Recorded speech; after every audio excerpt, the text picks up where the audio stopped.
नमस्कार दोस्तों, खरी खरी के इस एपिसोड में आपका स्वागत है। मैं हूं आपका होस्ट विकास शर्मा।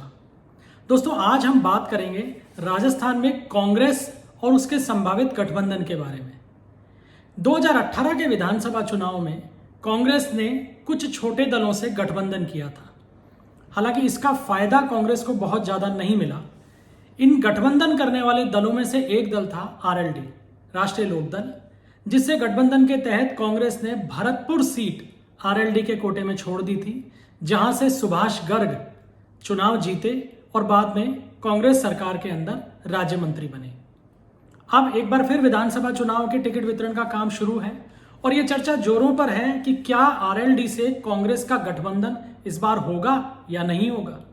मुख्यमंत्री खुद इस बात के काफी इच्छुक हैं कि सुभाष गर्ग को एक बार फिर भरतपुर से चुनाव लड़ाया जा सके, लेकिन यह टिकट कांग्रेस का खुद का होगा या आरएलडी से समझौते के तहत सुभाष गर्ग को चुनाव मैदान में उतारा जाएगा, इस पे अभी एक राय नहीं है और ना ही इस पे कोई अंतिम निर्णय अभी तक पार्टी स्तर पर हो पाया है। दरअसल सुभाष गर्ग की गिनती मुख्यमंत्री अशोक गहलोत के सबसे विश्वस्त लोगों में होती है। मुख्यमंत्री उन्हें भरतपुर से चुनाव लड़ाना चाहते थे, लेकिन पेच ये था कि कांग्रेस वहां से किसी ब्राह्मण को उतारे या वैश्य समाज के किसी व्यक्ति को उतारे। खुद सुभाष गर्ग वैश्य समाज से आते हैं, लेकिन चूंकि कांग्रेस में 2018 में भी इस बात को लेकर एक राय नहीं थी कि वैश्य समाज के खाते में भरतपुर की टिकट दी जाए, इसलिए मुख्यमंत्री ने आरएलडी से समझौता किया और सुभाष गर्ग को आरएलडी के टिकट पे वहां से चुनाव लड़वाया। कांग्रेस ने वॉकओवर दिया और सुभाष गर्ग वहां से चुनाव जीते और गहलोत सरकार में मंत्री बने। अब समस्या यह है कि मुख्यमंत्री एक बार फिर सुभाष गर्ग को चुनाव मैदान में उतारना तो चाहते हैं भरतपुर से, लेकिन पेच वही है कि कांग्रेस के टिकट पर उन्हें वहां से उतारने पर एक राय नहीं बन पा रही है।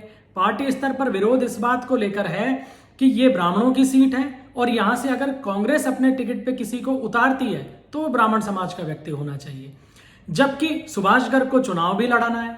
क्योंकि भरतपुर से सटे यूपी के जिन जिलों में आरएलडी का अस्तित्व था, वहां पार्टी लगातार अस्तित्व विहीन होती जा रही है। यूपी में भी विधानसभा चुनाव में आरएलडी को करारी हार का सामना करना पड़ा। इसलिए कांग्रेस में इस बात को लेकर एक राय नहीं है कि राष्ट्रीय लोकदल से राजस्थान में कोई समझौता किया जाए। अगर हम पिछले बार की स्थिति देखें तो सुभाष गर्ग को आरएलडी के टिकट पे भरतपुर से चुनाव जिताने के लिए कांग्रेस ने नदबई से हिमांशु कटारा, जो कि ब्राह्मण समाज से आते हैं, उन्हें टिकट दिया। नदबई एक जाट बाहुल्य सीट थी, लिहाजा हिमांशु कटारा को वहां चुनाव मैदान में हार का सामना करना पड़ा। अब दबाव इस बात का है कि जब ब्राह्मण समाज के किसी व्यक्ति को प्रतिनिधित्व देना ही है तो भरतपुर सीट से क्यों ना दिया जाए, नदबई से क्यों दिया जाए। और अगर भरतपुर की सीट ब्राह्मण समाज के खाते में आती है तो फिर सुभाष गर्ग कहां से चुनाव लड़ेंगे। तो ये तमाम बातें ऐसी हैं जिसपे भरतपुर का भविष्य टिका हुआ है।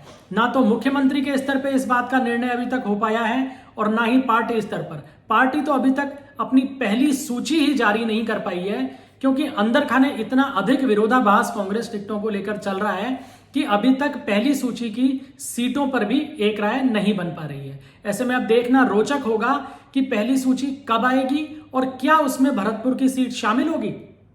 और भरतपुर की सीट अगर शामिल होती है तो क्या आरएलडी से इस बार कांग्रेस राजस्थान में किसी प्रकार का गठबंधन नहीं करेगी।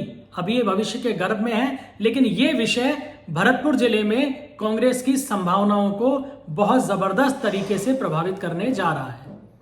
दोस्तों, ये था आज का एपिसोड हमारा आरएलडी और कांग्रेस के समझौते को लेकर और भरतपुर विधानसभा सीट को लेकर। आगे इसी तरीके के कुछ और एपिसोड में आप लोगों के साथ फिर रूबरू होंगे।